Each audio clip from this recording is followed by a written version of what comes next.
Et moi, j'aime la polygamie. C'est Allah qui a dit, bande d'hypocrites. Il n'y a aucune femme sur la terre qui aime la polygamie. Et c'est Mohammed qui a dit, moi j'aime la polygamie.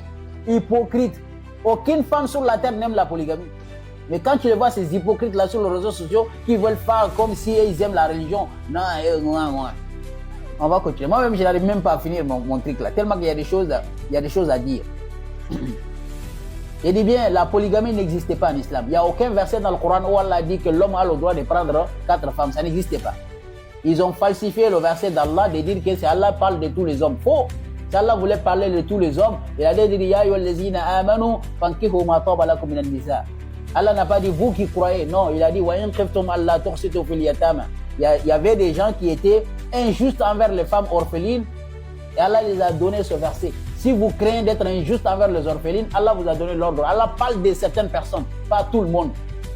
Mais tellement que vous aimez. Si vous voulez prendre une femme, deuxième femme, il y a des femmes qui sont là, qui sont dans le besoin comme des orphelins. Il y a des femmes que leur mari est décédé, ils ont dans le besoin. Pourquoi vous ne mariez pas ces femmes-là? Il y a des femmes, leur mari est décédé, ils ont des enfants sous leur charge.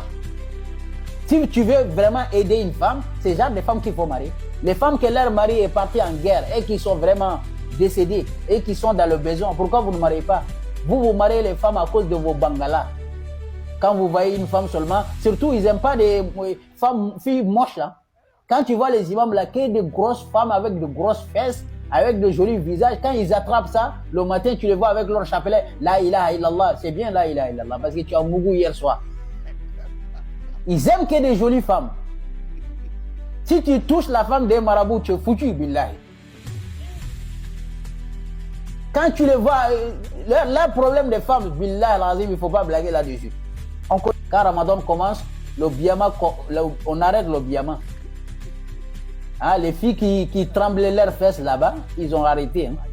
Bande d'hypocrites là-bas. Ils vont aller se cacher dans un hijab là-bas. Quand tu les vois dans la rue, salam alaikum, hypocrite.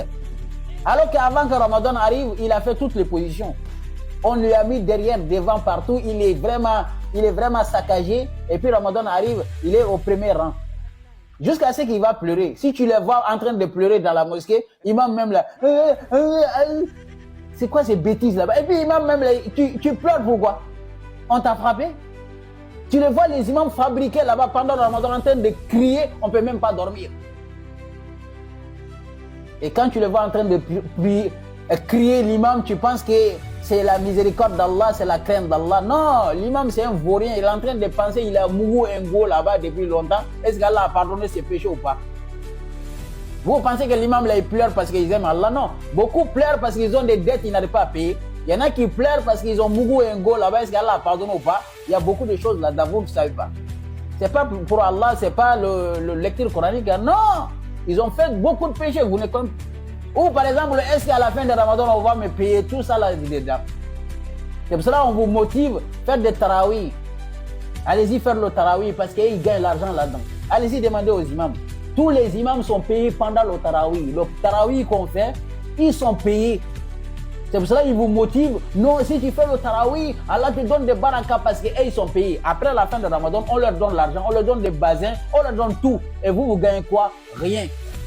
Donc quand tu as le boulot, ne te fatigue pas pour faire le tarawih. Va travailler, va aider ta famille, va aider. Tu as une famille à nourrir. Il ne faut pas passer ton temps à aller prier pendant le Ramadan. Ça ne sert à rien. Tu as des boulots le lendemain. Il ne faut pas passer ton temps le 10 derniers jours de Ramadan pour aller faire une prière qui s'appelle Tahajjud. Ça n'existait pas en islam, le Tahajjud. Fais le tarawih. Le tarawih, va leur demander qui les a dit de prier le tarawih à la mosquée. Ils n'ont pas dit c'est Omar. Même le prophète Mohammed, quand il dit ici dans le hadith, n'a pas dit d'aller prier à la mosquée. Que Mohammed a prié 3 fois, je ne sais pas quoi, Mohammed les a dit de prier à la maison. Et il dit que nous, il faut obéir la parole du messager.